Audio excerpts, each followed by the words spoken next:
So yun, papakain tayo ngayon ng malunggay sa ating mga manok. Tara. So lalagay tayo ng pakunti-kunti sa ating mga layers saka inasal type para masanay sila. Pero konti lang para hindi sila mabusog ng hindi. So dapat mga feeds pa rin yung mas priority natin yung feeds. So, ito yung mga inasal natin. Tapos yung mga breeders saka yun yung mga F1 natin. So unahin natin dito sa ating inasal.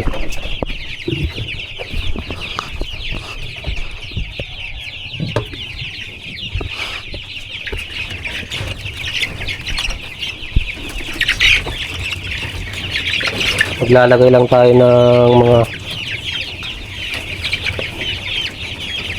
dalawa. So dalawa muna.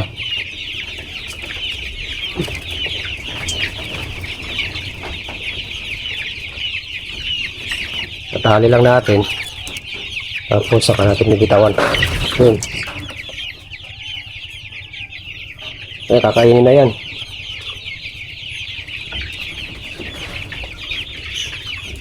Balikan natin mamaya.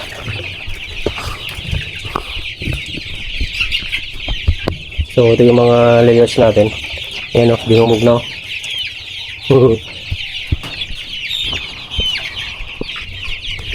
Kainin nyo na yan.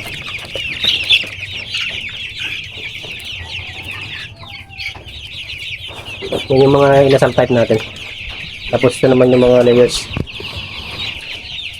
Puntan natin. So dito nga pala ay every paddock o every pen meron tayong mga exclusive na chinelas para makaiwas tayo sa mga cross contamination. Ayan. Pag medyo malaki-laki na ay lilipat na natin sa mga kulungan. Ayan. So ito yung mga F1 natin.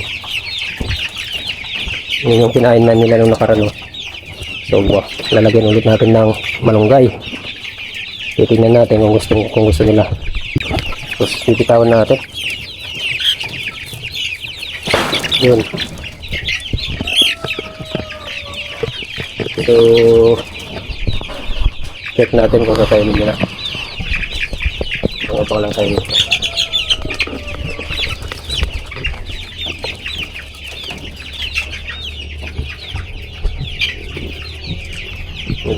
Medyo hindi nila yun ngayon. Medyo lang. Maya-maya yan, kainin na. Pero, isa-isa mapupuntahan na yan. Gusto nila yan yung ano, malunggay. Yan.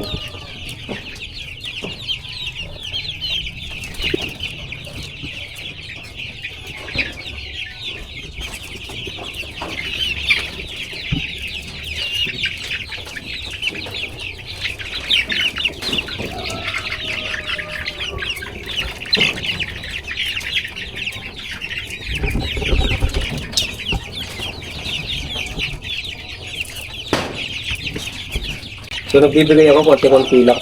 Hindi ko sila pinapakain ng marami para hindi sila masyadong mabusog. Mas focus pa rin natin yung kanilang feeds. Kasi nagpapalaki pa sila, nagpapaano pa ng kanilang mga katawan. Ito ay mag 1 month, ay mag 1 month bukas. So mag-deworm din tayo bukas. So sa mga breeders natin, hindi natin pinapakain ng mga alternative na kagaya ng mga malunggay. So kailangan natin maglagay ng mga purong feeds sa kanila. Ang pinapakain lang natin ay yung mga F1. Ayan, ginumog na nila. Ayan. Nabubulabog lang sila. Pero mamaya yan, maubos yan.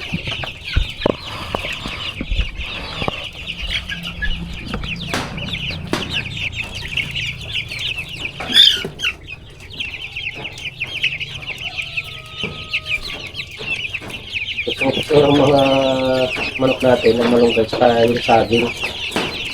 Yung hinog na saging, yung hinog na bunga ng saging. Yun, gusto nila.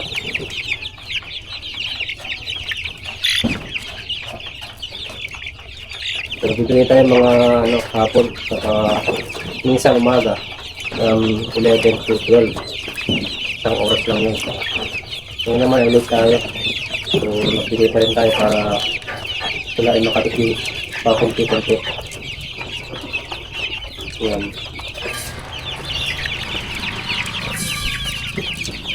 So yun o. So gusto nila ng malunggay. Yung mga manok na ito ay good for free range. No, kumakain talaga sila ng mga damo-damo. Kaya siguradong maganda yung kanilang mga katawan at mga karne. Ito ay design para sa free range, cage free, organic. Pwede rin sa cage system.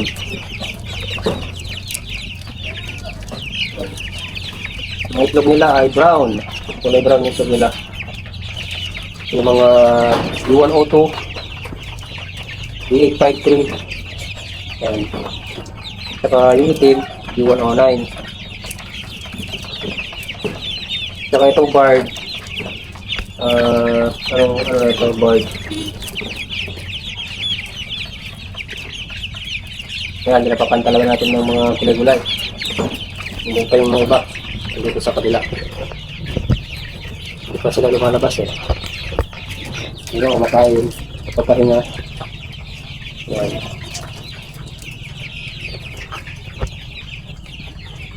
Yung mga manok natin.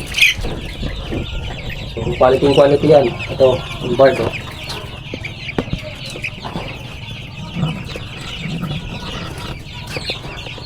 D109. D102. Yan.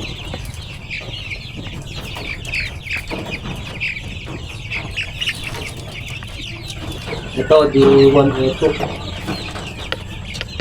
Malakas ng itlog to.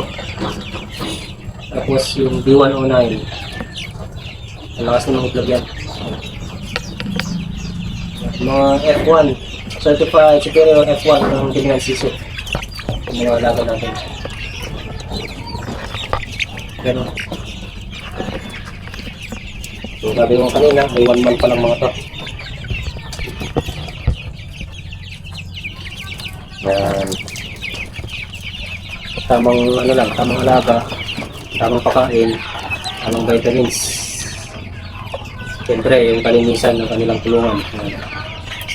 Elevated type yung kulungan natin.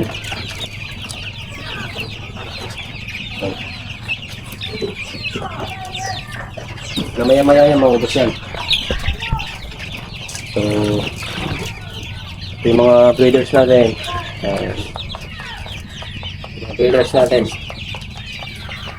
D102 saka D109. Combination ng Bard Plymouth Rock at Rhode Island Red. Rhode Island Red and Rhode Island Red. D102. Yan.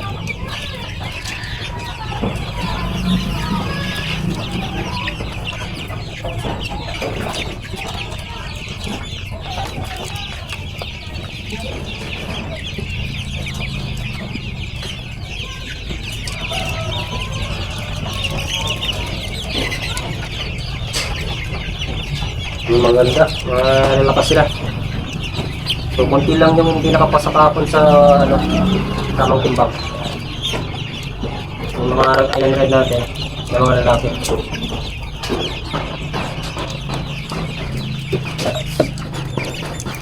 Yung maganda oh.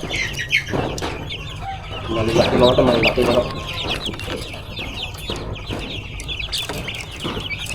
Ayan.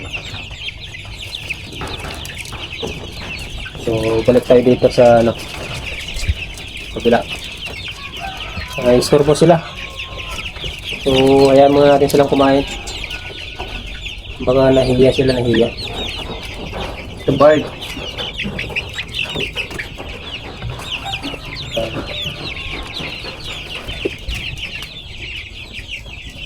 So, yun lang. And Happy farming sa atin lahat.